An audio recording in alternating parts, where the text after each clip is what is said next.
Hello, this is Read Through the Bible in a Year with Ruth Long. Grab your coffee and let's enjoy some scripture. And now, when he saw the crowds, he went up on a mountainside and sat down. His disciples came to him, and he began to teach them, saying, "Blessed are the poor in spirit, for theirs is the kingdom of heaven. Blessed are those who mourn, for they will be comforted. Blessed are the meek, for they will inherit the earth. Blessed are those who hunger and thirst for righteousness, for they will be filled. Blessed are the merciful, for they will be shown mercy. Blessed are the pure in heart, for they will see God. Blessed are the peacemakers, for they will be called sons of God. Blessed are those who are persecuted because of righteousness, for theirs is the kingdom of heaven.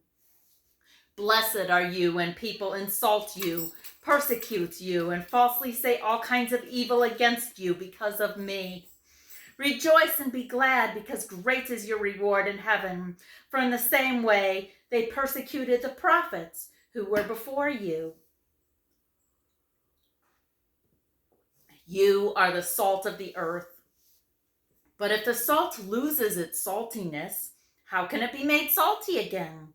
It is no longer good for anything except to be thrown out and trampled by men. You are the light of the world. A city on a hill cannot be hidden. Neither do people light a lamp and put it under a bowl.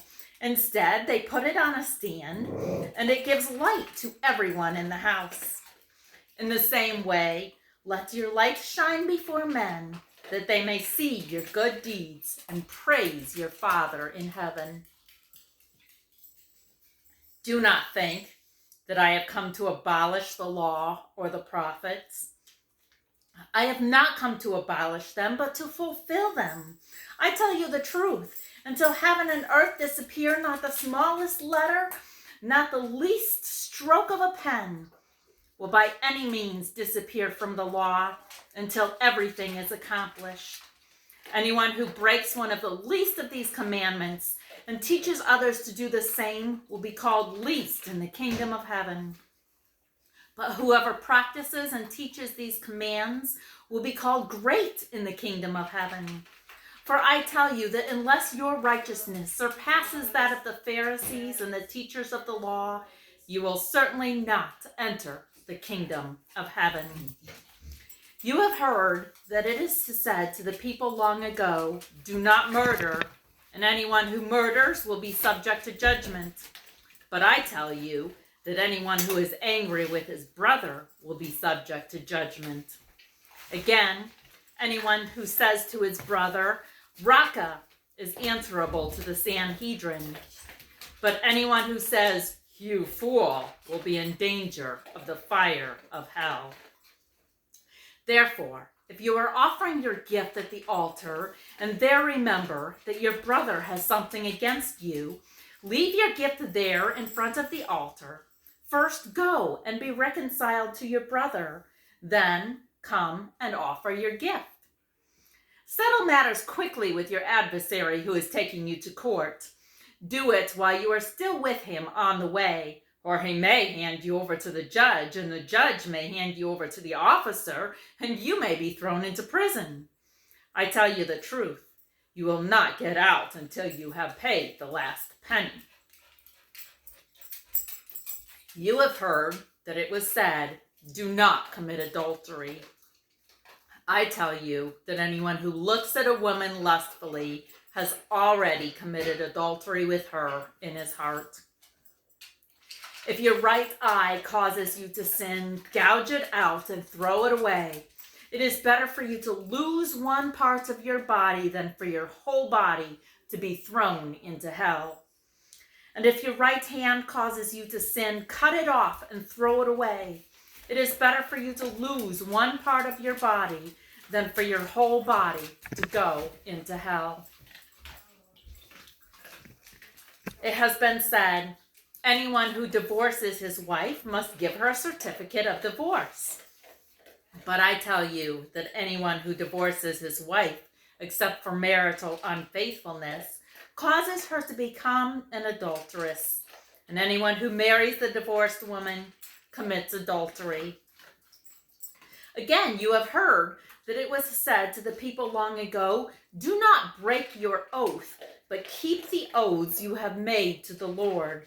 But I tell you, do not swear at all, either by heaven, or for it is God's throne, or by the earth, for it is his footstool, or by Jerusalem, for it is the city of the great King. And do not swear by your head, for you cannot make even one hair white or black. Simply let your yes be yes and your no, no. Anything beyond this comes from the evil one. You have heard that it is said, eye for eye and tooth for tooth. But I tell you, do not resist an evil person. If someone strikes you on the right cheek, turn to him the other also. And if someone wants to sue you and take your tunic, let him take your cloak as well. If someone forces you to go 1 mile, go with him 2. Give to the one who asks you, and do not turn away from the one who wants to borrow from you. You have heard that it is said, love your neighbor and hate your enemy. But I tell you, love your enemy and pray for those who persecute you, that you may be sons of your Father in heaven. He causes his sun to rise on the evil and the good, sends rain on the righteous and the unrighteous. If you love those who love you, what reward will you get? Are not even the tax collectors doing that? And if you greet only your brothers, what are you doing more than others? Do not even the pagans do that? Be perfect, therefore, as your Father is perfect.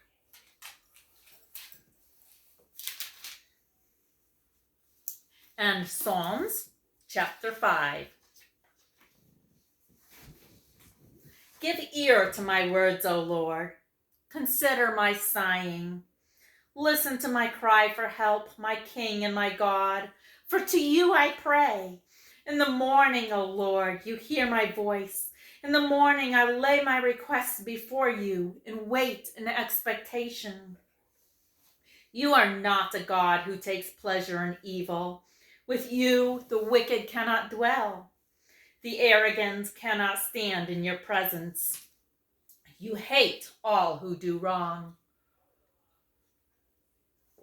You destroy those who tell lies. Bloodthirsty and deceitful men the Lord abhors. But I, by your great mercy, will come into your house. In reverence will I bow down toward your holy temple. Lead me, O Lord, in your righteousness. Because of my enemies, make straight your paths before me. Not a word from their mouth can be trusted. Their heart is filled with destruction. Their throat is an open grave. Their tongue, they speak deceit. Declare them guilty, O Lord. Let their intrigues be their downfall. Banish them for their many sins, for they have rebelled against you.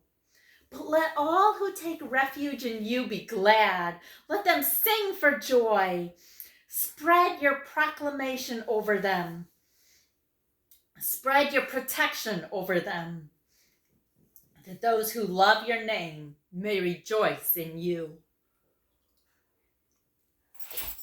For surely, O Lord, you bless the righteous. You surround them with your favor as with a shield. Genesis chapter 5. This is the written account of Adam's line. When God created man, he made him in the likeness of God. He created them, male and female, and blessed them. And when they were created, he called them man. When Adam had lived 130 years, he had a son in his own likeness, in his own image, and he named him Seth. After Seth was born, Adam lived 800 years and had other sons and daughters. Altogether, Adam lived 930 years, and then he died. When Seth had lived 105 years, he became the father of Enosh. And after he became the father of Enosh, Seth lived 807 years and had other sons and daughters. Altogether, Seth lived 912 years, and then he died. When Enosh had lived 90 years, he became the father of Kenan. After he became the father of Kenan, Enosh lived 815 years and had sons and daughters. Altogether, Enosh lived 905 years, and then he died. When Kenan had lived 70 years, he became the father of Mahalalel. After he became the father of Mahalalel, Kenan lived 840 years and had other sons and daughters. Altogether, Kenan lived 910 years. Then he died. When Mahalalel had lived 65 years, he became the father of Jared. And after he became the father of Jared, Mahalalel lived 830 years and had other sons and daughters. Altogether, Mahalalel lived 895 years, and then he died. When Jared had lived 162 years, he became the father of Enoch. And after he became the father of Enoch, Jared lived 800 years and had other sons and daughters. Altogether, Jared lived 962 years, and then he died. When Enoch had lived 65 years, he became the father of Methuselah. And after he became the father of Methuselah, Enoch walked with God 300 years and had other sons and daughters. Altogether, Enoch lived 365 years. Enoch walked with God, and then he was no more because God took him away. When Methuselah had lived 187 years, he became the father of Lamech. And after he became the father of Lamech, Methuselah lived 782 years and had other sons and daughters. Altogether, Methuselah lived 969 years, and then he died. When Lamech had lived 182 years, he had a son. He named him Noah and said, "He will comfort us in the labor and painful toil of our hands, caused by the ground that the Lord has cursed." After Noah was born, Lamech lived 595 years and had other sons and daughters. Altogether, Lamech lived 777 years, and then he died. After Noah was 500 years old, he became the father of Shem, Ham, and Japheth. Thank you for listening. Have a blessed day.